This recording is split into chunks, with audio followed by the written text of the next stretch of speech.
On ne voit pas dans la caméra, j'espère. Donc, bien fait. Si, on voit quelqu'un, On va voir clair, sinon. Bah, c'est clair. Avant tout, je voulais poser une question. Chaque personne, on fait des actes dans notre vie, on fait des choses, on fait des affaires. La question, c'est pourquoi on fait tout ce qu'on fait. Par exemple, je vais au travail. Pourquoi je vais au travail en fait? L'argent. Pour avoir l'argent. Très bien. Belle possibilité. Bah oui. Hein? On est obligé. On est obligé. Ok, très bien. D'autres solutions? Bah, ça nous plaît. Ça nous plaît. C'est différent déjà. Bah oui, oui. C'est pas pareil. Là, c'est Écoutez, pas pareil. il y a C'est pour vivre. plusieurs cas. hein. C'est pour vivre. Bien. Vous deux là-bas, rien. Pas d'explication. Ah oui, Vous n'allez pas au travail. Travaillez pas. Vous allez à l'école. Vous faites les études. Pourquoi? Pour pouvoir travailler. Pour pouvoir travailler. Pour pouvoir Et travailler. pourquoi il faut travailler? Pour manger. بيعمل أدم دولار بيعمل أدم دولار Qui a Adam la mal de l'âme. Ouais. Très bien. Deuxième exemple, deuxième question. J'ai une voiture. Normalement, je pense en tout cas, elle ne rentre pas à l'intérieur, mais j'ai une voiture. Comment la voiture elle fonctionne? J'ai pas la clé. Comment la voiture elle fonctionne? Par miracle. Il y a le moteur, pas miracle, c'est pas l'essence, c'est diesel plutôt. Il y a deux éléments, il y a beaucoup de parties bien sûr, il y a deux éléments très importants dans une voiture, c'est le moteur, bien sûr, et la boîte à vitesse. Quelle est la différence entre le moteur et la boîte à vitesse? En fait, le moteur, je peux accélérer tant que j'ai envie, mais si j'ai pas mis sur premier, deuxième, troisième, quatrième, R, D comme j'ai envie, ça dépend quelle boîte à vitesse j'ai, ça sert à rien. En fait, une personne il peut accélérer jusqu'au bout, le moteur il va bien tourner jusqu'au bout, mais la voiture ne bougera pas. Ou bien une personne il va aller tout droit, mais il met sur R, donc il va se retrouver en arrière, pas en avant. On est d'accord ou pas? C'est-à-dire que pour faire avancer quelque chose, si je prends une voiture, il y a deux parties. Il y a le moteur et la boîte à vitesse. Le moteur, c'est la puissance de la voiture. C'est en quelle vitesse technique elle va y aller. Mais la boîte à vitesse, c'est elle qui va gérer comment la voiture elle va y aller. Par exemple, si je mets le premier, la première vitesse, je vais accélérer à fond. Je vais arriver jusqu'à combien max? 40 50 km/h, gros max, avec un énorme bruit. Si je mets la deuxième, ça ne passera pas les 70. Si j'ai envie d'arriver à 200 à l'heure, 120 à l'heure, pas plus que ça, 135 à l'autoroute, si je ne suis pas un cinquième, sixième, ça ne marchera pas. On est d'accord ou pas? Chaque personne, il va travailler, la plupart. On va travailler, on est marié, donc on fait les affaires de couple, on éduque nos enfants. Tout ce qu'on est en train de faire aujourd'hui, et tout le temps, on a deux manières comment le faire. C'est nous qu'on choisit. Soit on le fait parce qu'on est obligé, hein, on n'a pas le choix, il faut vivre. Soit on le fait parce qu'on aime, ça nous fait plaisir. La grande différence entre les deux côtés, c'est combien de temps ça va durer. C'est-à-dire, combien de fois je peux me lever le matin pour y aller dans un endroit que j'aime pas. 1 an, 2 ans, 3 ans, gros max. Allez, si j'ai très bien payé, 5 ans, ça ne marchera pas après. Si je vais dans un endroit que j'ai pas de plaisir d'y aller, je fais, j'ai pas le choix. Je le fais, j'ai besoin de mon argent, j'ai besoin d'éduquer mes enfants, je dois faire pour ma femme, pour mon mari, chacun de son côté, tout ce que je dois faire, et c'est normal. Mais combien de temps je pourrais tenir? Pas longtemps. Que par contre, si je vais faire la même chose, avec l'amour, avec un plaisir, ça va tout changer. Pourquoi? Parce que le fait que je fais quelque chose avec l'amour interne, donc automatiquement, j'ai une raison pourquoi le faire. Si je fais quelque chose, c'est parce que j'ai envie de le faire. Si je vais dans mon travail, que je sais que je suis apprécié là-bas, et je sais que je fais quelque chose, je travaille dans les chiffres, que j'aime beaucoup les chiffres, ou bien je travaille avec les enfants, que j'aime les enfants, ou bien les vacances, parce que j'adore les vacances, comme un exemple, chacun avec son domaine, j'ai plaisir à le faire, je pourrais le faire. Si on est bien d'accord sur cette base, avant que je continue par rapport à Rodé Cheloul, ça doit être exactement pareil dans la Vodat Hashem. C'est-à-dire, nous tous, on fait la tfila le matin. Que ce sera à 6h du matin, à 7h, à 8h, à 9h, nous tous on fait la tfila. Ce sera la tfila des hommes de A à Z, ou les femmes, le parti qu'ils peuvent faire, qui ont besoin de faire aussi la tfila, on fait la tfila. D'accord? La question c'est pourquoi on fait la tfila. Est-ce qu'on fait la tfila parce que nous sommes obligés de faire la tfila? On est habitué. On est obligé. Parce qu'on gagne de Ou l'argent. bien, hein? Parce qu'on gagne de l'argent. Ça c'est nouveau ça. Parce que maintenant ça n'existait pas. Ou bien parce qu'on fait la tfila, parce qu'on veut faire la tfila. En sachant qu'en faisant la tfila, je pourrais changer des choses. Il y a une ségoula, entre parenthèses, la ségoula s'appelle Enod Milevado. C'est une ségoula qui est très intéressante. Il y avait un homme d'affaires qui est parti dans un pays, je ne sais pas, perché, je ne sais pas où exactement. Donc il était faire un rendez-vous là-bas, très important, il voulait gagner beaucoup d'argent, je ne sais pas exactement quoi. Donc il a fait ce rendez-vous. Le rendez-vous il a duré pendant 3 heures, mais il a sorti avec, je sais pas, il avait le sentiment que rien n'est passé. C'était 3 heures, mais il était là-bas presque 6 heures, ça ne bougeait pas, il ne comprenait pas qu'est-ce qu'il veut. Il était vraiment. Le soir, il a parlé avec son ami, il dit mais je ne sais pas qu'est-ce que je vais faire. Comment je peux faire pour avoir ça? C'est très important. J'ai fait 15 heures de vol pour ce rendez-vous. Je suis arrivé ce matin, je pars demain soir, j'ai fait 30 heures de vol en tout, et finalement le rendez-vous il a mal fait. Qu'est-ce que je peux faire maintenant? Il dit c'est simple. Demain matin, tu demandes un deuxième rendez-vous. Avant que tu arrives au rendez-vous, sur le chemin, tu répètes au moins 30 fois N od milevado, c'est Hachem qui décide. Ce que Hachem qui décide, c'est que lui, il a la force de faire tout. C'est lui, tout, de A à Z. Tu arriveras là-bas avec cet esprit dans la tête, N od milevado, c'est Hachem qui décide, tu verras que tout va changer. Il tente la chance. Le lendemain matin, il a appelé, il demandait un deuxième rendez-vous, il arrive sur place, 30 fois sur le chemin, Enod Milevado, c'est Hachem qui décide, et on est là, bon, il a répété 30 fois, je fais là maintenant. Il arrive sur place avec l'esprit dans la tête, Enod Milevado, c'est Hachem qui décide, et du coup, par hasard, tout a arrangé exactement comme il voulait. Il a commencé à parler tout de suite, yes, oui, oui, je sais pas, on voit en anglais, je sais pas comment ils en parlent avec eux, mais tout de suite, oui. Pourquoi? Au moment qu'une personne, il rentre dans sa tête, Enod Milevado, c'est Hachem qui décide, c'est-à-dire le seul qui dirige ce monde, en fait, c'est Hachem, ce n'est pas moi. Je dois vouloir des choses, mais finalement, c'est pas moi qui peux décider tout ce qui va se passer, c'est Hachem qui décide. Hachem est devant mon fils, t'inquiète pas, je vais t'aider.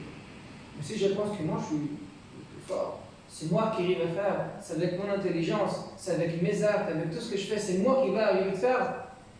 Tu arrives, fais-le, on verra si tu arrives ou arrives pas.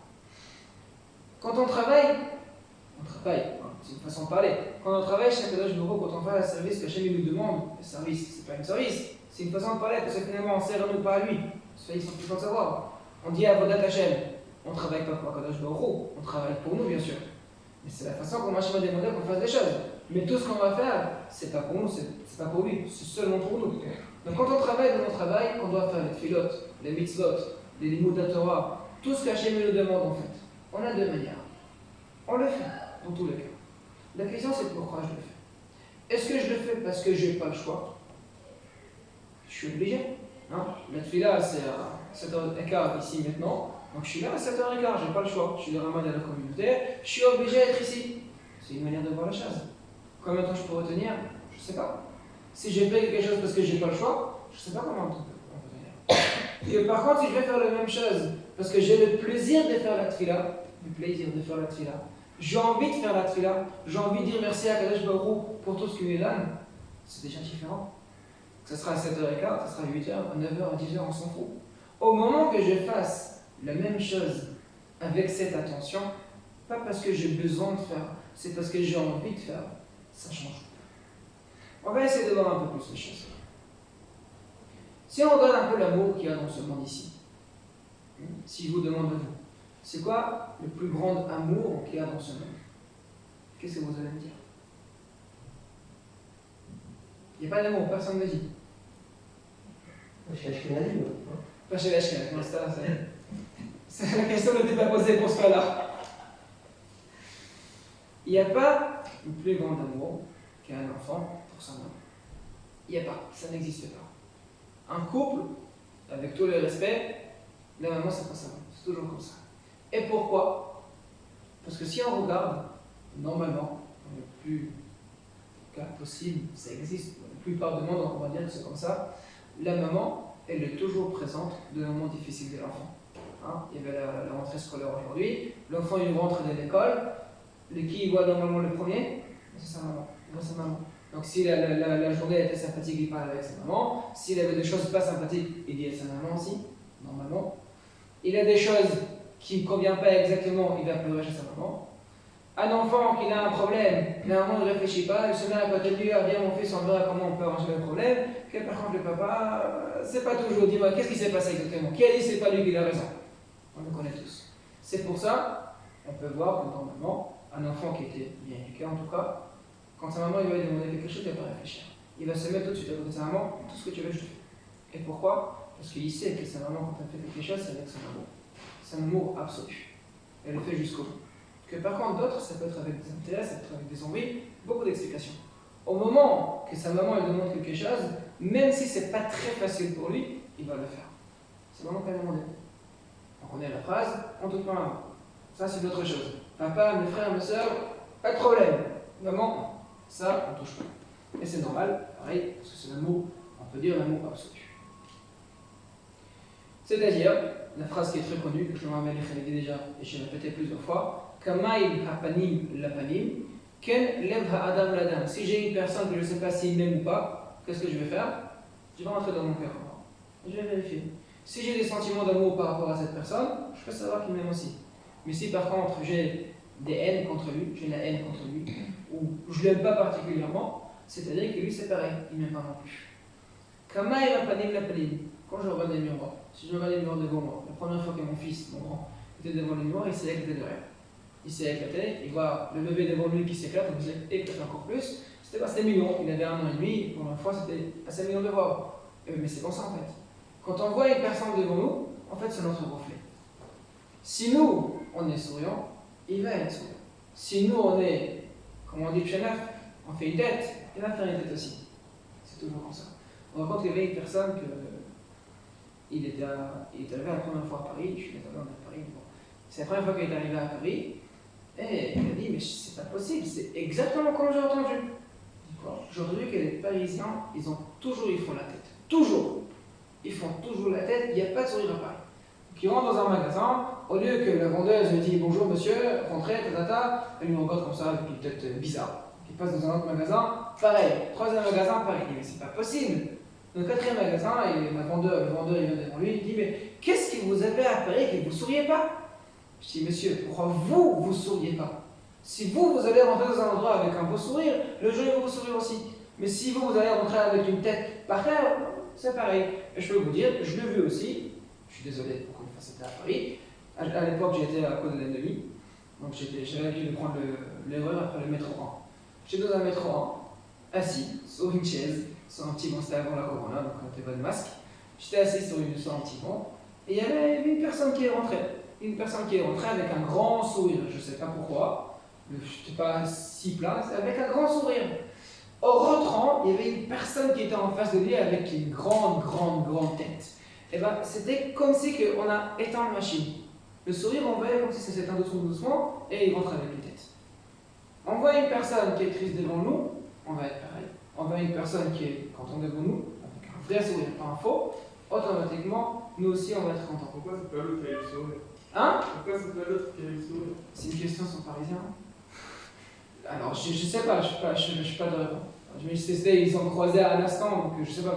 On sortait, il y avait un sourire, je sais pas, je l'ai pas vu après, je sais pas. Mais c'est pour montrer l'image.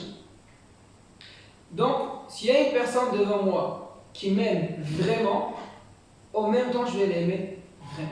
C'est pour ça la maman qu'elle aime vraiment, encore plus que les autres. Forcément, tous les enfants vont l'aimer aussi vraiment. C'est pour ça qu'on voit qu'un enfant, il va se déplacer pour tout, surtout pour sa maman. Et pour les autres, malheureusement, un peu. On va parler un peu de la Kadash Baruch. Nous tous, c'est normal, on passe des moments difficiles dans la vie. J'ai raconté déjà une histoire, mais je la raconterai encore une fois. On raconte qu'il y a une personne qui montait dans le ciel. Il était niftar, il monte dans le ciel. Hachem lui dit, écoute, il y a une nouveauté dans le ciel aujourd'hui. Au lieu de montrer les films comment tu as passé la vie, on te montre sur la plage. Je l'ai raconté déjà une fois ici. Donc on va te montrer la plage, qu'est-ce qui se passe. Donc il regarde de haut, qu'est-ce qui se passe devant lui. Et en fait, il voit que toute sa vie, presque, il y a 2 paires de pieds qui marchent. Et il voit que de temps en temps, il y a 2 coupures. Il y a un seul paire. Il y a 2 pieds au lieu de 4. De temps en temps. Donc il essaie de calculer par rapport à ce qui s'est passé dans sa vie. Et il s'aperçoit en fait que tous les moments qu'il y a un seul deux pieds en fait, un seul paire de pieds qui marche, c'est le moment difficile dans sa vie. Et il se retourne vers Hachem et dit, mais je comprends pas, je comprends pas. Tu étais tout le temps avec moi. Au moment que j'ai besoin de toi, tu n'es pas là. Comment c'est possible? Voilà, regarde, ici, j'ai perdu ça. Ici, il s'est passé ça. Et ici, je voulais faire ça et je n'ai pas réussi. Et à ce moment-là, je suis seul. C'est pas normal. Hachem lui dit, mais non, tout le temps, je t'ai donné la main. J'étais à côté de toi. À ce moment-là, je t'ai pris dans mes bras. Donc tu vas deux paires, tu vas un paire. C'est vrai, mais c'est moi, c'est pas toi en fait. Hachem, il était autant ici avec nous. Même dans des moments qu'on passe difficilement, c'est normal, ça arrive. La question, c'est est-ce qu'au même moment que nous on passe, on traverse difficilement, on trouve et on cherche, et si on cherche, on trouve. Il y a gâteau, ça termine. Si on cherche, on trouve le moment où le point sympathique. La morale nous dit par exemple, une personne qui passe des souffrances dans sa vie, il peut trouver beaucoup d'explications pourquoi. La shonara, avérote comme ci, avérote comme ça, beaucoup de choses qu'on a fait. S'il a vérifié et il n'a pas trouvé, il se dit c'est une personne vraiment qui ne fait pas d'avérote, il ne fait que des mitzvot, il fait tout correct, aucune avérote. Il a des souffrances quand même, comment c'est possible? La Gemara elle dit c'est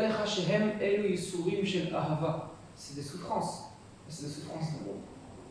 Pourquoi? Ça n'existe pas un tzaddik dans ce monde qui fait que des mitzvot entre nous.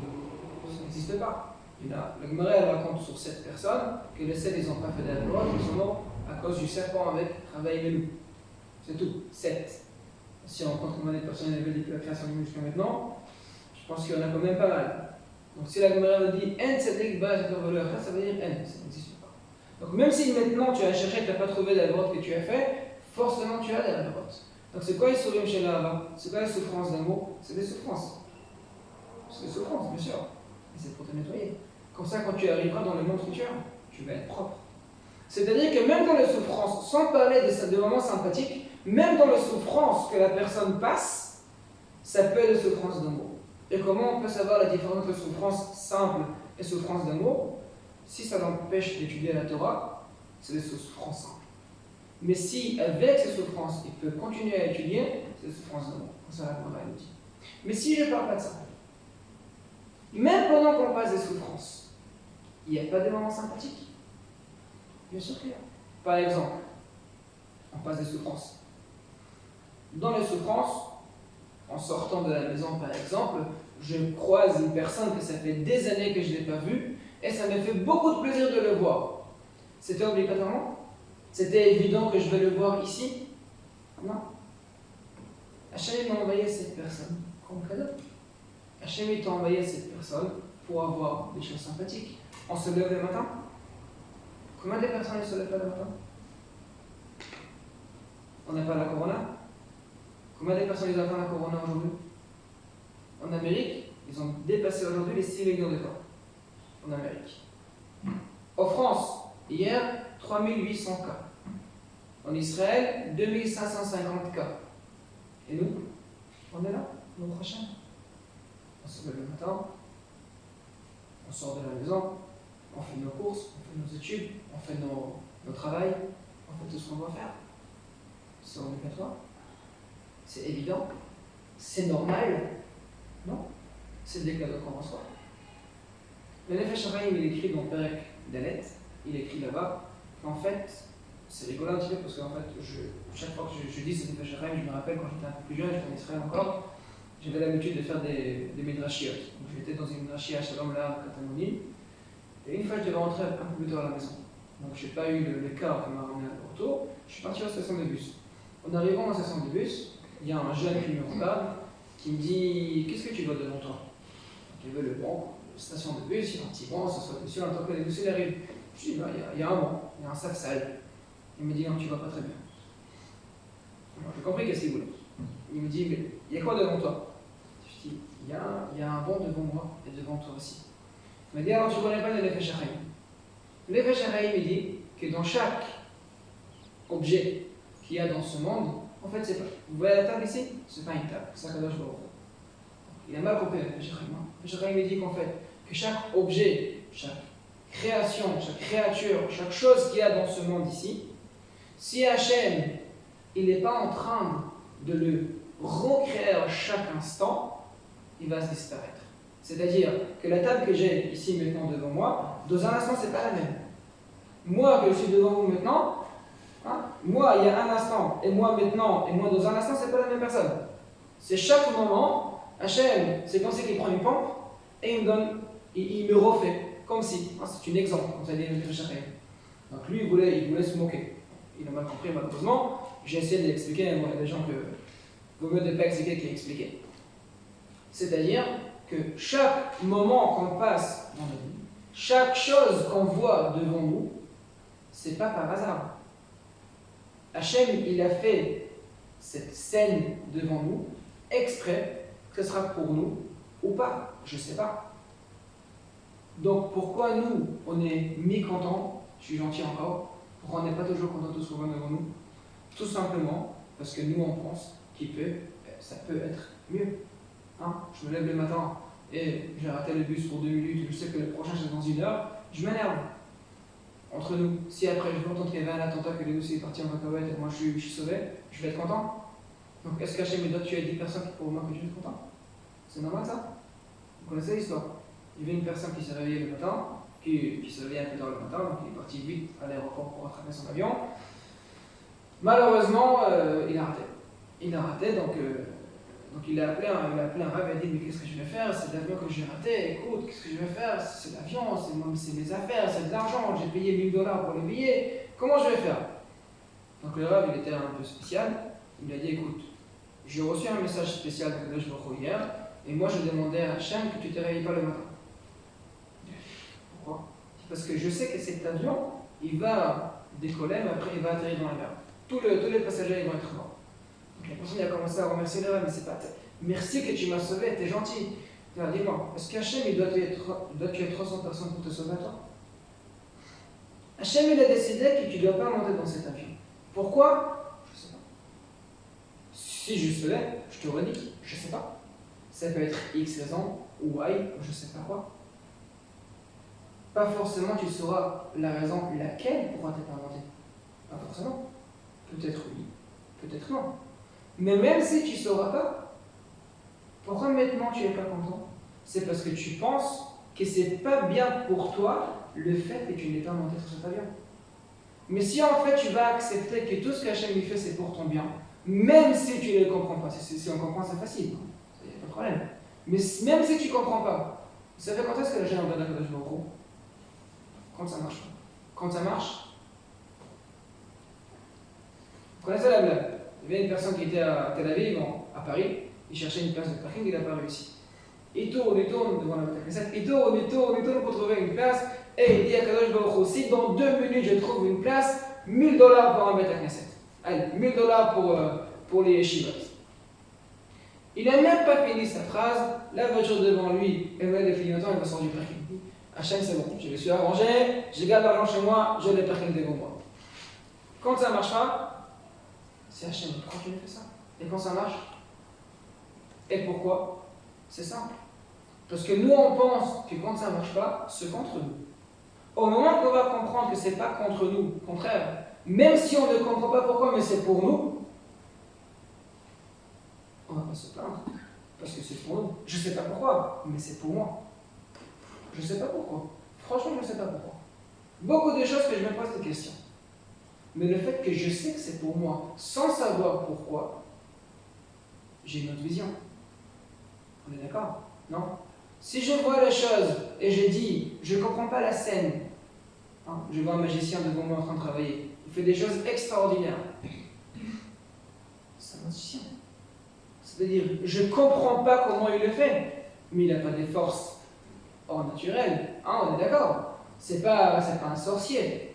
Je ne sais pas si ça existe ou pas. Je ne sais pas. Au Maroc, on me disait que ça existe. Après, je ne sais pas si c'est vrai ou pas. Mais si je vois un magicien, je sais qu'il n'a pas des forces d'impureté. Je sais que ça ne marche pas avec ça. Je sais qu'il marche avec la vitesse. Je sais qu'il marche avec l'illusion. Je le sais. Je ne le vois pas, mais je le sais. Mais si je veux le voir, c'est super intéressant. Hein? Si un magicien va faire tous ses actes très doucement et je vois comment il sort les affaires par là et par là et par là, il allume une feuille, il sort le pigeon par là, ce sera plus intéressant. Hein. C'est intéressant parce que je ne le vois pas. On est d'accord ou pas? Si tout ce que Hachem va faire dans ce monde ici-là, ça va être visible, ça va être clair, ça va être net, ça va être simple, ça va être intéressant, peut-être, mais il y aura le maître? Non. Il n'y aura pas la prière en profit. Ça va être évident. Hein. Une personne qui fait la télé le matin, il reçoit tout de suite le chèque. Ce sera trop facile. On est d'accord? Au moment que c'est caché, que je ne le vois pas, c'est à ce moment-là que ça devient intéressant. C'est à ce moment-là que je dois commencer à travailler. J'interromps. J'arrête un instant. J'ai une question à vous poser. C'est quoi le mot Elul? Est-ce que quelqu'un ici? Qu'est-ce que c'est le mot Elul? Alors, Parashat Avot, Panier Dili, explication simple, traduction en français ou en hébreu, c'est quoi le mot Elul? Qui sait? Mariage. Comment? Iloula, mariage. Iloula, mariage? Avec un rêve. Alors, Iloula, normalement, c'est avec un ré. Personne? Parashat Ameraglim, comment il traduit le Targum? Mais Alelim, même Aleph, Lamed, Lamed, Yud, nous suffit. Elul, c'est un mot araméen, comme tous les Chodashim. Le Chodashim, c'est pas en hébreu. Dans la Torah, c'est 1, 2, 3, 4, 5, 6, 12. D'accord? Il n'y a pas de nom de Chodashim. Sauf Chodesh Sam, Chodesh Harishon, Ha-Chodesh Harishon. Le reste, il n'y a pas un nom spécifique. D'accord? Tous les mois, tout le nom de mois, ça arrive de la Gemara. Elul, en araméen, c'est espionnage. C'est un espion. C'est-à-dire, c'est quoi le mot Elul? Elul, c'est du recherche. Faites la recherche. Le mot Elul, ça veut dire il faut faire de recherche. Elul, mais Alelim, c'est des espions. D'accord? Le mois de Elul, c'est le mois de recherche. C'est-à-dire, c'est un mois de travail interne. Alors, il y a de plusieurs manières à expliquer. Mais la manière que moi je prends maintenant, je prends pareil. Surtout ce qu'on a parlé. Nous, jusqu'à maintenant, quand on voit tout ce qui se passe devant nous, le plus facile, le plus simple, mais qu'est-ce que tu peux faire? C'est pas possible. Encore une fois, tu as fait une chose pareille? Non.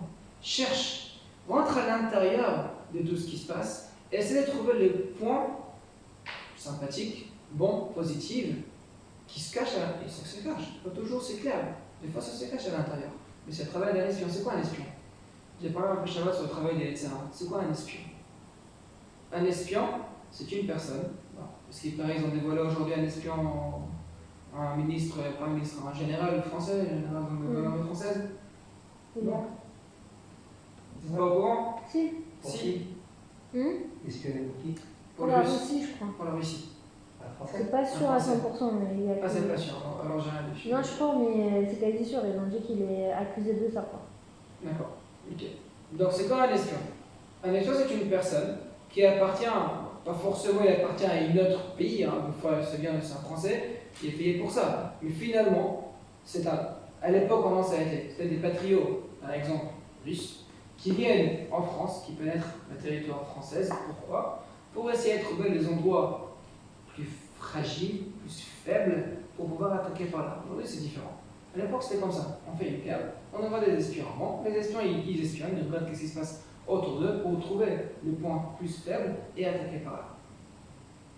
C'est le travail de l'État d'ailleurs, on en a parlé un peu Shabbat. Un espion, son travail, c'est quoi? C'est trouver en fait les points faibles. C'est trouver les endroits que par là on peut attaquer. Le travail de Chodesh Elul en fait, c'est trouver les points faibles. Les points faibles, toujours, c'est pas des points visibles. Si c'était visible, on va le renforcer tout de suite. C'est invisible, forcément, ça doit être comme ça. Si c'est visible, on va le renforcer. Il y avait un seul espion qui a réussi à faire vraiment des miracles, c'est Eli Cohen, comme on connaît très bien. Il est rentré dans la force de Syrie, c'est rien. Et là, il m'aura dit là-bas, pour pouvoir cacher tout votre camp de soldats armés, donc mettez des arbres eucalyptus en hébreu, comment ça s'appelle en français, j'imagine pareil, eucalyptus, eucalyptus, j'imagine bien. Donc mettez des arbres eucalyptus, comme ça les armées, dans l'armée israélienne, ils ne veulent pas voir, c'est tout caché. Et après il a dit aux Israéliens, chaque endroit que vous avez l'eucalyptus, bombardez, c'est fini. Donc ça c'était en fait, c'était un autre sort d'espion, d'accord? Mais un espion sans travail, c'est trouver les endroits faibles. C'est un spectacle. Hein? C'est un spectacle. Inspecter? D'accord. Et C'est un... le lien de Elul, c'est pourquoi le Aleph, pourquoi c'est inspecté. Et l'avantage de Elul, pourquoi il y a l'Aleph devant, le fait, parce que l'Aleph, il vient de l'introspection. Donc toi, tu inspectes toi. À l'intérieur. Ouais. Donc, alors je prends ça, et je prends pareil pour chaque chose qui se passe dans ce monde. J'ai beaucoup plus de facilité à lire, c'est mauvais, c'est négatif, c'est pas bien. Mais si je vais chercher plus à l'intérieur, je pourrais trouver le point positif dedans. Au moment que je trouve le point positif à l'intérieur, je pourrais voir immédiatement l'amour de la Kadosh Baruch Hu envers moi. Pourquoi? Parce que si je trouve que tout ce qui se passe, c'est positif, donc forcément, tout ce qu'Hachem il me fait, c'est pour mon bien. Et je peux comprendre que même si je ne le vois pas toujours, parce que des fois je ne le vois pas, je peux apprendre des autres pour ce cas-là. Si je sais que tout le temps, il le fait pour moi, même si maintenant je ne le vois pas, je peux comprendre que c'est pareil, même si je ne le vois pas. D'accord? Au moment que c'est comme ça, forcément, on est arrivé à une conclusion philosophique qu'Hachem, il m'aime. Hein? Parce que si Hachem ne nous aime pas, il m'aime particulièrement, à chaque personne particulièrement, à nous tous, à Israël plus que tout le monde. Si Hachem il ne nous aime pas, il ne va pas faire tout ce qui se passe ici dans ce monde. Donc si Hachem il fait tout pour notre bien, même si on ne le voit pas, forcément c'est parce qu'Hachem il nous aime. Si Hachem nous aime, comment c'est possible que nous on n'aime pas? Si j'arrête maintenant le shiur, on éteint la caméra et je pose la question à chaque personne. Est-ce que tu sais que Hachem il t'aime? Vous allez me dire bien sûr. Est-ce que toi tu aimes Hachem? C'est quoi aimer? J'ai parlé de cette deuxième fois. C'est quoi aimer en fait? J'aime Akadosh Baruch Hu. C'est quoi j'aime Akadosh Baruch Hu? Il y a la fameuse question de Kotzkerov. C'est une question qui revient très souvent. Est-ce qu'un pêcheur, il aime le poisson ou pas? Qu'est-ce que vous en pensez? Il aime? S'il aime le poisson, pourquoi il le tue? Il aime trop. Il aime manger. Je ne comprends pas. Il aime trop. Il aime quoi? Il aime beaucoup. Il aime trop. Ça veut dire, il n'aime pas les poissons. Il aime profiter des poissons. Soit pêcher pour manger, donc après, voilà, ça se dit, soit pêcher pour vendre, donc avoir de l'argent, pour faire ses plaisirs. C'est-à-dire, il n'aime pas les poissons. Il aime le profit qu'il peut attirer de l'or. J'aime la pomme. Tu aimes la pomme? Eh bien, tu l'encadres, tu le mets dans la vitrine, et tu regardes à l'autre, tu dis bonjour ma chère pomme. Si tu aimes la pomme, pourquoi tu manges? Non, j'aime le goût de la pomme. J'aime bien faire la barabe ou réparer un etz et manger la pomme. Parce qu'après, il y a un bon goût d'une bonne pomme, elle sera verte ou rouge, ça rentre à l'intérieur, ça me fait du bien. Non, j'aime pas la pomme, j'aime le goût de la pomme. Donc j'aime le profit que je peux tirer de cette pomme. Ça veut dire quoi j'aime? Si maintenant je dis, dans la même manière, j'aime Akadosh Baruch Hu, c'est-à-dire j'aime pas Akadosh Baruch Hu. Hein? C'est pareil. J'aime tout ce que je peux en profiter d'Akadosh Baruch Hu. Donc au moment que je ne profite pas, pourquoi tu me fais une chose pareille? C'est pas possible. C'est qu'on s'en dit. Hein, si maintenant je prends une pomme et la pomme elle est dégueulasse, elle est dégoûtante, ça arrive, hein? Ça peut arriver que la pomme elle est un peu pourrie, elle n'est pas bonne. Donc attends, j'aime pas cette pomme, je jette. Bah tâchez de faire attention. J'aime pas cette pomme. Attends, si tu aimes la pomme, qu'est-ce qui s'est passé? Tu aimes la pomme. J'aime pas la pomme, j'aime le goût. Ça revient en même. Si tu aimes Akadosh Baruch Hu dans la même manière, ça veut dire que tu n'aimes pas Akadosh Baruch Hu. Ça veut dire que tu aimes le profit que tu peux attirer d'Akadosh Baruch Hu. Donc quand je peux m'appuyer sur lui et pourquoi tu fais des choses pareilles, c'est pas correct, je m'appuie. Mais quand je peux m'appuyer sur moi, c'est moi qui ai réussi, je ne prends pas Akadosh Baruch Hu. Hein? Quand c'est bien pour moi, je dis, eh ben super, Akadosh Baruch Hu, Hazak, t'as bien fait. Et quand c'est pas bien, je dis, ah bon, laisse-moi tranquille. Donc je sais pas Akadosh Baruch Hu. Et la preuve, Hachem il nous aime pas pareil. Hein? Parce que maintenant, est-ce qu'on fait des mitzvot? Malheureusement, personne ne dit oui, moi je fais des mitzvot. Elle c'est des grâces, chaque personne il fait des avérotes. Nous tous on le sait. Clairement on le sait. On le sait qu'on fait des avérotes malheureusement. Donc si maintenant Hachem il va nous aimer dans la même manière que nous on aime Akadosh Baruch Hu, c'est quoi la conséquence? Je préfère en parler. Hein? Parce que si maintenant il nous aime parce qu'il tire un profit qu'on fait des mitzvot, tant qu'on ne fait pas des mitzvot, qu'est-ce qui va se passer? Il va nous laisser tranquille. C'est ça qu'ils disent les chrétiens. Les chrétiens ils disent, Am Israël il était super, au moment qu'il a fait de la droite, il a changé de peuple, il a dit on voit les juifs, je prends les chrétiens. C'est pas moi qui le dis, hein, c'est Jésus. Désolé, c'est pas moi qui le dis, c'est raison.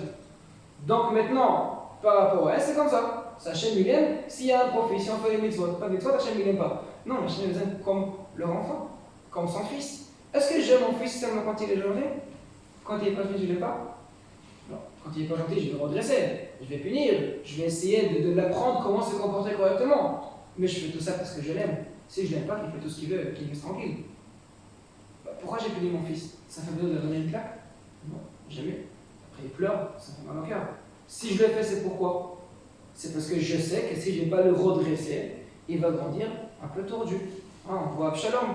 Absalom, le fils de David et Melech, Velo Atzavo Aviv Liamav. David, il n'a jamais tristé, il l'a mis en triste, attristé, Rendu triste. rendu triste, Ou attristé. attristé. C'est pareil, ça veut dire qu'il n'a jamais fait, il n'a jamais puni Absalom. Et qu'est-ce qui s'est passé? C'était un traître. On a décidé, c'est moi le roi, il faut exterminer David et Melech et c'est tout. Voilà, ça va bien. Donc si maintenant j'ai puni mon fils, c'est parce que j'ai pas envie qu'il grandisse tordu. Je vais essayer par rapport à ça. C'est-à-dire, j'aime mon fils, je dois un peu le redresser, c'est normal, d'accord? Si Hachem il m'aime comme son enfant, d'ailleurs comme on le dit dans les Slichot, on le dit clairement, on le dit aussi dans la Avinu Malkenu, Avinu Malkenu en Ajbalach el-Hata, on le dit, Avinu Malkenu. On va expliquer à Hachem dans un autre shiur, c'est quoi la Avinu, c'est quoi les Malkenu, mais Hachem je vais faire un shiur avant Rosh Hashanah pour expliquer la Tfila exacte. C'est quoi Pour la l'instant? Hein? Donc, si Hachem m'aime comme son fils, c'est-à-dire que même quand je ne fais pas ses affaires qu'il a envie, donc je ne fais pas correctement les mitzvot, il m'aime quand même. Alors, question que je me pose maintenant, si Hachem m'aime, pourquoi moi je ne l'aime pas? Que maïm apanim apanim, qu'enlève Adam la Adam. On l'a dit avant. Si maintenant, comme exactement, je vois le reflet de mon visage sur une goutte d'eau, c'est exactement pareil, le cœur d'une personne face à un autre cœur. Encore faut-il le voir. Hein? Encore faut-il le voir, Bah, maintenant il ne pleut pas, c'est l'idée. C'est un petit miroir. Ah, mais Exactement quand pareil. on ne le voit pas, alors lui il le voit. T'as pas besoin de voir la personne. C'est ça, non? Non, le cœur, c'est même s'il ne se voit pas. Mais si toi tu es ici et ton frère est en Israël, tu l'aimes ou pas? Appelle-lui, demande s'il t'aime aussi. Tu diras que oui. Et par contre, si tu vas me dire non, tu l'appelles, tu vois qu'il t'aime pas non plus. C'est prouvé. Donc comment c'est possible que Hachem m'aime, moi je l'aime pas? C'est la question qui s'est posée. Et la réponse, c'est exactement comme j'ai commencé les chiots, avec l'amour d'une maman. Une maman, elle aime son fils. D'accord? Je vais prendre un enfant qui a 8 ans, qui a 10 ans, qui a 11 ans. Il n'a pas encore 20 ans, 30 ans, 40 ans. Il n'a pas encore cet âge-là. Il est encore petit, c'est encore un enfant. Est-ce que lui, il aime sa maman tout le temps? Non. Ça dépend. Si elle lui fait du bien sûr. Mais si elle dit, écoute, c'est l'heure, il faut que tu ailles dormir, là, ça commence à jouer un petit peu. Pourquoi? Parce que tant qu'il est enfant, il ne comprend pas que c'est bien pour lui. Donc il cherche son profit. Il cherche de profiter à max. PlayStation 4, Nintendo Switch, je ne sais pas qu'est-ce qu'il y a encore, je n'en connais pas trop dans ce truc-là. Mais ça veut dire c'est ça que je cherche. Un enfant petit, il ne comprend pas que si on est là, ça n'est pas pour rien. Il y a une but, il y a quelque chose à faire ici dans ce monde. Donc j'ai envie de profiter. Et c'est normal, c'est un enfant. C'est ça qu'il a envie. Donc si maman me dit maintenant, hey, c'est l'heure, il est 21h, tu dois aller dormir maintenant, moi j'ai pas envie. Donc il s'énerve. Pourquoi? Parce qu'il ne comprend pas que c'est pour lui. Sa maman elle aime, mais lui il ne comprend pas. Akadosh Baruch Hu il nous aime. Notre problème, c'est qu'on ne le voit pas. Si on va trouver dans chaque moment qui se passe dans ce monde, que ce sera positif ou négatif, que c'est pour notre bien, même si ça a l'air d'être totalement négatif, on va voir comment Hachem nous aime. Et quand on va le voir, on va l'aimer aussi dans notre côté. Donc c'est un travail qui demande beaucoup d'efforts. Pourquoi? Parce que c'est beaucoup plus facile à dire qu'Hachem nous aime pas. C'est beaucoup plus facile. Moi, je me lève le matin et j'aperçois qu'en fait, l'URSSAF me demande tant d'argent, l'impôt tant d'argent, facture d'eau, tant d'argent, EDF, tant d'argent. On dit attends, mais qu'est-ce qui se passe ici, machin, qu'est-ce que tu me fais? C'est normal. Tu as utilisé l'électricité, il faut payer. Tu as utilisé l'eau, il faut payer. Tu travailles, tu gagnes de l'argent, il y a de l'URSSAF à payer, il y a l'argent à payer. C'est normal. Tu ne peux pas voir seulement le petit point. On va une photo globale, pas une partie. D'accord? Le problème, on n'arrive pas, on ne peut pas. On n'a pas l'image de la Kadosh Baruch Hu. La Gemara raconte qu'une fois Hachem voulait expliquer à mon cher Rabbeinu la fameuse question de Tzadik Mira le Racha Betov. La Gemara Sanhedrin.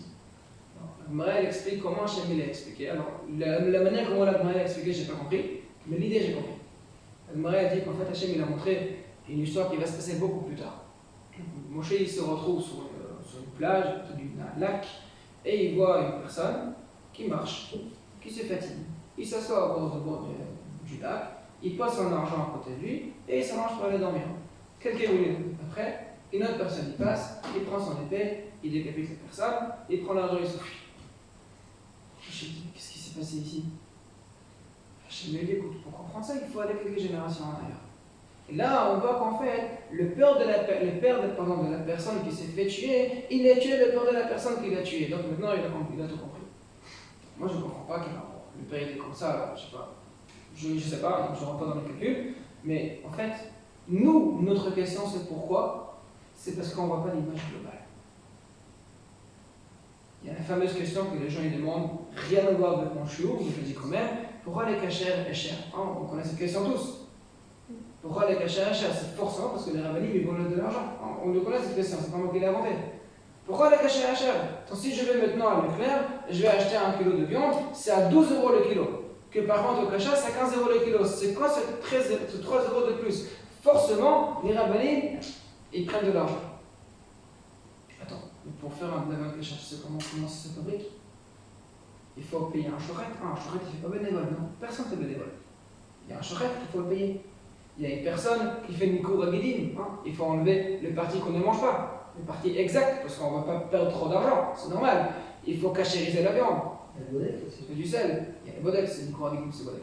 Il faut cachériser la viande, c'est le sel. Donc, le sel, c'est la personne qui doit le faire. Et c'est pas juste du sel, c'est un processus pour Michaï. C'est un processus. On le met dans l'eau, une demi-heure. On enlève l'eau, on met du sel première fois, on passe dans la machine, une deuxième fois, une troisième fois, on laisse 2 heures pour qu'elle rentre. C'est un processus. Ça prend pas 10 minutes, c'est pas comme chez les goïs où on prend avec le choker, je sais pas comment on dit français choker. Mais c'est pas grave, on prend avec le truc d'électricité, on remet la bête dans un état qui ne comprend pas, et on tue. Non, c'est pas pareil. Chez nous, ça marche un peu différent. Donc si c'est que 3 € de plus de kilo, c'est encore bien. Si ça fait pas plus, c'est normal. La plupart des questions qu'on se pose, c'est parce qu'on voit un seul détail. On ne voit pas une image complète. D'accord? Au moment qu'on ne voit pas une image complète, on se pose des questions. Mais finalement, c'est qui les bête? C'est nous. Nous, qu'on ne voit pas l'idée globale, on pose des questions. C'est comme si que je vais aller chez un architecte, je lui dis, écoute, mais pourquoi tu as mis la porte ici et pas là-bas? Est-ce que tu sais où il y a les endroits privatisés? Est-ce que tu sais où il y a les endroits plus prioritaires? Est-ce que tu connais où il y a exactement le poteau qu'il faut mettre? Tu connais rien dans les plans et tu poses une question pour aller à la porte ici et pas là-bas. C'est impossible. Et c'est d'ailleurs, c'est la même réponse qu'il faut répondre aux gens qui disent, écoute, pourquoi il faut un rabbin? Et moi aussi je peux le faire. La tfila, le Kriyat Torah, je peux le faire aussi. Mais la question c'est, est-ce que tu as travaillé sur ça ou pas? Et question qu'il demande. Mais moi je te prouve en 2 minutes qu'Hachem n'existe pas. Est-ce que maintenant moi, je peux aller chez un médecin pour lui dire je te prouve que la camole ça sert à rien? Tu étudies la médecine? Tu sais comment la camole fonctionne pour dire que la camole. Pardon, la camole c'est. En français c'est. Paracétamol. Paracétamol. Paracétamol, mais c'est Doliprane. Doliprane. Non, c'est pas aspirine. Non, aspirine, C'est Doliprane. Paracétamol. Doliprane. Donc, Doliprane, est-ce que je peux dire à un médecin Doliprane ça marche pas? Non. Parce que je n'ai pas étudié la médecine. Je ne sais pas comment ça fonctionne. Pour commencer à discuter avec une personne pareille, non. C'est simplement pareil. Une personne qui n'a jamais étudié, qui n'a jamais vérifié plus profond que sa pensée simple, est-ce qu'il pourra me dire la Torah c'est des bêtises? Viens étudier, viens en faire 2 heures ensemble. Et après tu me diras si c'est bêtise ou pas. Mais de dire comme ça, c'est des bêtises. Mais finalement, nous sommes pareil. Quand on pose des questions sur la Kadosh Baruch Hu, pourquoi je suis marié 5 ans, je n'ai pas des enfants, par exemple? Pourquoi tu me fais ça? Pourquoi je ne trouve pas un appartement? Chacun avec ses questions. Et c'est normal, on pose des questions. Nous tous, on a des questions. Au moment qu'on pose des questions, sans essayer de comprendre, et pas forcément qu'on va comprendre, mais si on va chercher, peut-être on trouvera les points positifs à l'intérieur. Donc on pourra voir comment Hachem nous aime. Parce qu'il y a des points positifs. Au moment que je vois comment Hachem il m'aime, mon travail il va être différent. On arrive à Rosh Hashanah bientôt. Rosh Hashanah, des mitzvot précieuses, par exemple le shofar. Hein? On va tous écouter le shofar. C'est une tradition de la Torah. Pour nous, c'est obligation. Pour vous, c'est une mitzvah à faire. Comme la Sukkot, pour nous, c'est une mitzvot. On va entendre le shofar. Pourquoi j'écoute le shofar?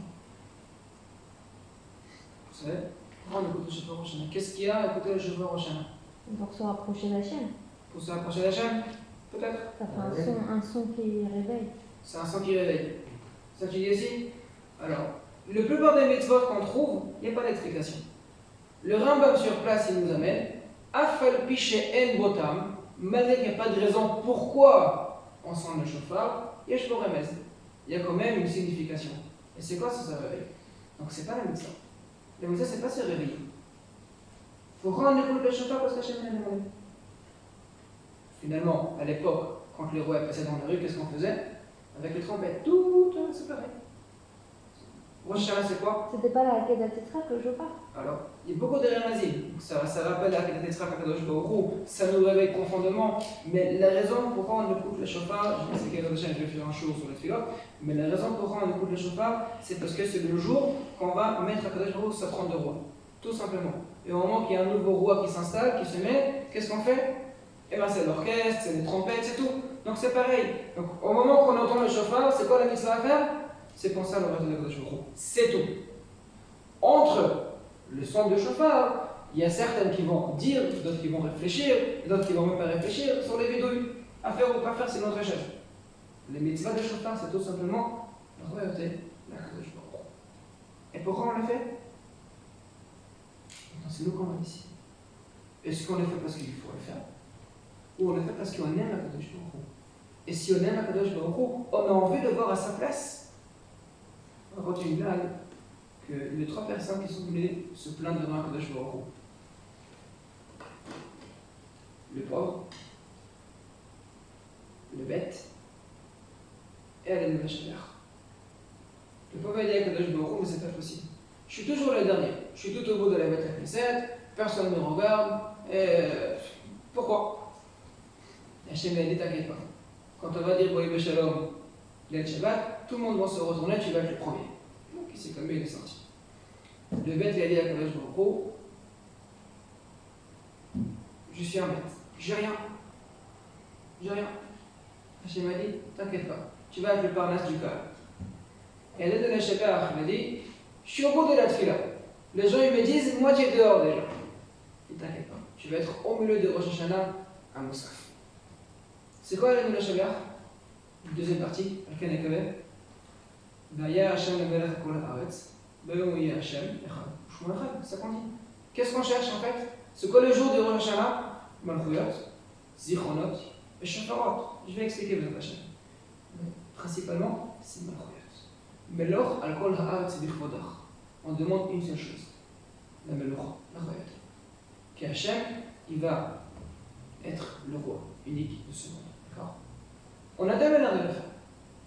Soit on a l'habitude, on fait Marzor, on est en train de lire, et on finit la fête, c'est fini. Deuxième manière, comment le faire? C'est quoi? Avec l'amour. Je sais que c'est mon père. Je sais qu'Hachem, il m'aime. Je le sais. Non, je l'aime aussi. J'ai envie qu'il trouve une manière de parler, une façon de parler, qu'il retrouve sa place, qu'il retrouve sa trône. Donc quand je demande, quand je fais cette fille-là, quand je coupe le chauffage, c'est ça que je pense. Donc finalement, c'est pas le même travail. Vous savez, on aura besoin d'Hachem 2 lectures de Torah pendant Rosh Hashanah. Le premier jour, Hachem Pakad et Sarah. Et le deuxième jour, dans la lecture, Hachem Pakad et Sarah, on a aussi la Haftara, de la prière de Shmuel, avec Hana et Pnina. D'accord? Pourquoi ça qu'on est le premier jour de Rosh Hashanah? Qu'est-ce qu'il y a de spécial dans le premier jour de Rosh Hashanah qu'on dit ça? Alors, on dit qu'en fait, Hana et Sarah, les deux, ils étaient stériles. Ils n'avaient pas de possibilité d'avoir des enfants d'enfanter. Et c'est le jour de Rosh Hashanah qu'Hachem il a écouté la tfila de Sarah et la tfila de Hana et il leur a donné la possibilité d'enfanter. Donc, c'est-à-dire que même pendant le jour de Rosh Hashanah, il y a cette possibilité de prendre une personne qui est stérile, une personne qui ne peut pas avoir des enfants, qui n'a pas cette possibilité d'avoir des enfants, et changer. Si ça, Hachem, il peut changer, est-ce qu'il peut changer aussi mon compte de banque de couvert par couvert? Est-ce qu'il peut me rajouter quelques zéros derrière le 1? Il peut. Non, ça c'est beaucoup plus facile, à mon avis. Si ça, il peut faire ça aussi, il peut faire. Mais comment? Ce qu'avec. Au moment que je dis à Kadosh Baruch Hu, je sais que tu m'aimes.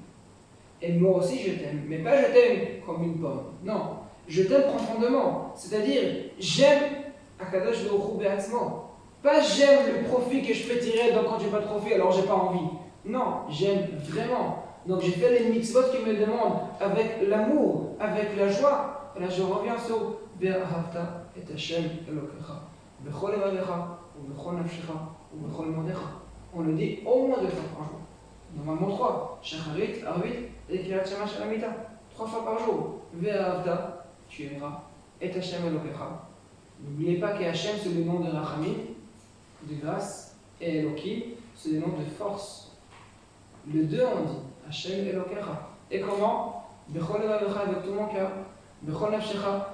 Même si je dois me tuer pour lui, Kiddush Hashem, ou Bechol modecha, soit c'est avec mon argent, soit c'est avec le déletzarim et les penchants. Donc j'aimerais Akadosh Baruch Hu avec tout mon cœur. Et on dit aussi dans la paracha, Tachat asher la'avad et Hashem Elokecha b'simcha ou v'tuv levav. Pourquoi tu es puni? Tu as fait le service de Dieu. Tu as fait la tfila, tu as fait la Torah, tu as fait les mitzvot, tu as mis les tefillin chaque matin, tu as fait les lulav comme il faut, tu as pris les matzahs à manger dans sous 4 minutes comme il faut, accoudé correctement, mais tu n'as pas fait avec la joie. Pourquoi tu l'as fait? Tu es obligé. La différence entre une personne qui fait les mitzvot parce qu'il est obligé, il n'a pas le choix, il a l'habitude. Ou bien une personne qui fait les mitzvot parce que il veut faire ses mitzvot. Il aime Akadosh Baruch Hu, donc il veut écouter ses demandes. Il veut écouter et faire les mitzvot, même s'il comprend pas exactement qu'est-ce que ça fait Akadosh Baruch Hu les mitzvot. Ah, je comprends pas, moi j'ai fait maintenant, j'ai mis les tefillin, mais ça change pas Akadosh Baruch Hu. La vérité, c'est de changer, ça change à moi. Mais même si maintenant je comprends pas ça, le fait que je l'ai fait avec l'amour parce qu'il m'a demandé, c'est différent, c'est pas la même mitzvah. Est-ce qu'on peut comparer un enfant qui donne à son père un verre d'eau avec un sourire avec une tête? C'est incomparable. Mais pourtant, il a donné un verre d'eau. Il m'a amené le verre d'eau. Je demandais un verre d'eau à mon fils, il m'a amené. Ce sera avec un sourire ou de l'autre côté? J'ai reçu le verre d'eau. Pourquoi quand il me donne avec un sourire, je vais être très content, et quand ce sera avec une tête, pas vraiment? Parce que c'est pas pareil. Quand on me sert avec un sourire, je suis content. Et quand on me sert avec une tête, j'ai soif, alors je vais boire. Mais ça ne me fait pas plaisir. C'est pareil pour les mitzvot. Quand on fait les mitzvot qu'Hachem nous demande avec un sourire, c'est-à-dire avec l'amour, Hachem prend cette mitzvah jusqu'au bout. Que par contre, si on le fait malheureusement parce qu'on n'a pas le choix, c'est pas pareil. On a le srout de mitzvah, c'est pas une question, on a une mérite, on a fait la mitzvah, c'est pas une question. C'est pas pareil. On va pas comparer les deux ensemble. Je pense que le devoir qu'on doit prendre sur nous, au moins pour Elul, toute l'année c'est sûr, mais au moins pour Elul, c'est ces points. Le mot Shana, Shana Chadasha, Rosh Hashanah. Shana en hébreu, c'est les chants, il y a beaucoup d'explications, mais aussi les chants Shinui, changement. Chaque année, il y a un changement à faire. Tout on a des changements à faire. Et ce changement-là, c'est un changement qu'il faut le faire et rapide. Pourquoi? Parce qu'en fait, nous tous on comprend qu'il n'y a rien à comparer entre une personne qui fait chaque chose qu'il va faire avec son amour, avec la simcha, avec la joie, ou il le fait parce qu'il n'a pas le choix, parce qu'il veut gagner de l'argent, parce qu'il doit aller au travail, parce qu'on doit faire ci, on doit faire ça. Et le plan que je parle, c'est pour tout. Ce sera pour le mitzvah, ce sera pour l'éducation, ce sera pour le vie de couple, ce sera pour le travail, pour tout. Pour tout. Il n'y a pas à comparer une personne qui fait la même chose avec la joie ou sans joie. Et exactement comme on le comprend très bien pour nos enfants, on le comprend très bien pour nos partenaires, on le comprend bien pour notre boss au travail, on le comprend aussi bien pour Akadosh Baruch Hu. On n'arrive pas à appliquer parce que c'est difficile, vous comprenez, mais on le comprend très bien aussi. Au moment qu'on va changer nos actes, c'est même pas nos actes, qu'on va changer notre esprit, notre réflexion, notre réfléchir, notre arrière-pensée quand on fait tout ce qu'on va faire, et on va décider qu'on le fait tout simplement parce qu'on aime Akadosh Baruch Hu, pas seulement notre mitzvah, elle va être différente, la valeur de notre mitzvah, elle va se multiplier par je ne sais pas combien. C'est pas très difficile, mais ça demande le travail. Et je pense que le travail des Elul, ça doit commencer par ça. Chacun, il va faire ses Elul, ses travail, ses recherches intérieures pour essayer de trouver le point que là, il tombe par rapport à cet amour envers Akadosh Baruch Hu. Et au moment qu'il trouvera le point difficile pour l'amour de Akadosh Baruch Hu, il pourra changer ses mitzvot et ses actes pour les multiplier dans une manière qui est incroyable. Les Hashem avec ça, quand tu arriveras devant Akadosh Baruch Hu, Rosh Hashanah, Hashem va dire, ça c'est une personne qui fait les mitzvot parce qu'il m'aime. Et s'il fait les mitzvot parce qu'il m'aime, donc automatiquement, j'ai envie qu'il continue à le faire. Ah, ça me fait plaisir. C'est une personne qui fait les mitzvot parce qu'il comprend la valeur des mitzvot. Et il comprend que s'il le fait, c'est pour que moi je me mets à ma place, que je redeviens le roi du monde entier. Donc c'est une personne qui est appréciée pour moi. C'est une personne que j'ai envie qu'il reste ici. Zat Hashem, grâce à ça, on aura Shana Tova, avec que des bonnes choses. Le Sefer HaChaim, Hashem nous enlève tous les empêchements, la corona et tous les autres empêchements que chacun a dans sa vie, que des bonnes choses de Zat Hashem.